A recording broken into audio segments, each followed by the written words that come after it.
आपण बोलणार आहोत मुंबईच्या महापौर ऋतू तावडे आपल्यासोबत जोडल्या गेल्या आहेत। ऋतुताई, मुंबईतल्या घाटकोपरमध्ये ही दुर्घटना घडलेली आहे। 2 जणांचा मृत्यू झालाय। या ठिकाणी तर राम कदम यांनी बोलता बोलता असा मुद्दा मांडला की या ठिकाणी जे काही सुरक्षित असुरक्षित अशा झोपडपट्ट्यांचं प्रमाण वाढत चाललेलं आहे आणि या ठिकाणी कोणीच लक्ष दिलं जात नाहीये किंवा त्यावर काही ठोस उपाय काढले जात नाहीये। त्या ठिकाणी तुम्ही पोहोचताय का आणि कशा पद्धतीने या ठिकाणी बचाव कार्य राबवलं जाते याची काही माहिती घेतलीये का? कुर्ला एलवॉर्ड मध्ये गौसिया चाळ राठोड मेडिकल स्टोअरकडे ही दुर्दैवी घटना घडलेली आहे। मी एक साधारण 10 मिनिटात पोहोचते, मी गाडीमध्येच आहे आणि त्यांनी सांगितल्या पद्धतीने संरक्षण भिंत बांधलीच पाहिजे, त्याबद्दल वादच नाही। परंतु घाटकोपर किंवा कुर्ल्याचा जो आपण पार्ट बघितला अप टू मुलुंड पर्यंत डोंगराळ एरियामध्ये डोंगराच्या पायथ्याशी असेल, डोंगराच्या वरती अशी घरं सगळी बसलेली आहेत। तर जी घरं डेंजर झोन मध्ये त्यांना आपण वारंवार नोटीस बजावून सांगतो की तुम्हाला इथून स्थलांतर करायला पाहिजे। काही ठिकाणी रिझर्वेशन असतात, काही ठिकाणी डेंजर झोन मध्ये घरं असतात।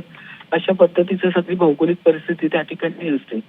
कारण मी स्वतः घाटकोपरची पश्चिमची पूर्व नगरसेविका असल्यामुळे घाटकोपर असेल, एलवॉर्ड असेल, तर संपूर्ण परिसरात आमचं काम आहे भरपूर। त्यामुळे तिकडची गल्ली बोळ हे सगळे मला परिचित आहेत। त्यामुळे आता ह्याची जी मी प्राथमिक माहिती घेते तर या ठिकाणी गाडी जाणं पण मुश्किल आहे। अशा पद्धतीची परिस्थिती आहे त्या ठिकाणी। आणि आता या ठिकाणी जर सांगायचं तर आमची मुंबई महानगरपालिकेची टीम असेल, NDRF असेल, अग्निशामक दल, आता सगळ्यांना सुटका करण्यासाठी त्यांची युद्ध पातळीवरती काम चालू आहे। मी स्वतः पण पोहोचते, लोकप्रतिनिधी पण त्या ठिकाणी उभे आहेत। परंतु ही वस्तुस्थिती असली तरी पण अशा डेंजर झोन मध्ये असलेल्या लोकांना आम्ही वारंवार सूचना करत असतो। महानगरपालिकेच्या माध्यमातून आपण त्यांना कळवत असतो, स्थलांतर करण्यासाठी नोटीस दिल्या जातात। तर ह्या सगळ्या गोष्टी पालिकेच्या माध्यमातून आपण करतोच। आणि दुसरी गोष्ट म्हणजे डोंगरामध्ये असलेल्या घरांना रिटेनिंग वॉल बांधून देणं, संरक्षण भिंत बांधून देणं, म्हाडाच्या माध्यमातून त्यांची ती पण कामं आपण करत असतो। ज्या लोकांच्या पण सूचना येतात किंवा मुंबई महानगरपालिकेच्या माध्यमातून जेव्हा चेक केलं जातं किंवा लोकप्रतिनिधी त्या ठिकाणी काम करत असताना नगरसेवक आपापल्या विभागामध्ये DPTCच्या माध्यमातून असेल, म्हाडाच्या माध्यमातून असेल, आपण संरक्षण भिंत वाटण्याचा पूर्ण प्रयत्न त्या ठिकाणी करत असतो। परंतु अशा पद्धतीची जी घरं असतात त्या घरांना आपण वारंवार सूचना देतो, तर त्या लोकांचा पण काही ठिकाणी आपल्याला सहभाग मिळतो, काही ठिकाणी आपल्याला त्यांचा सहभाग मिळत नाही। ही पण वस्तुस्थिती।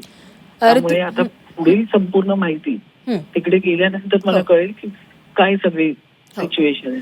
आता ऋतुजी, त्या ठिकाणी इतरही घरं आहेत, त्यामुळे त्या घरांना देखील धोका निर्माण झालेला असू शकतो। त्यांच्या स्थलांतरासाठी काही प्रयत्न केले जातात? त्या ठिकाणी येऊन हलवावंच लागणार, कारण 4 घरांना धोका याच्यामध्ये मलबा पडले, पण इतर घरांना निश्चितच त्या ठिकाणी धोका निर्माण झालेला आहे।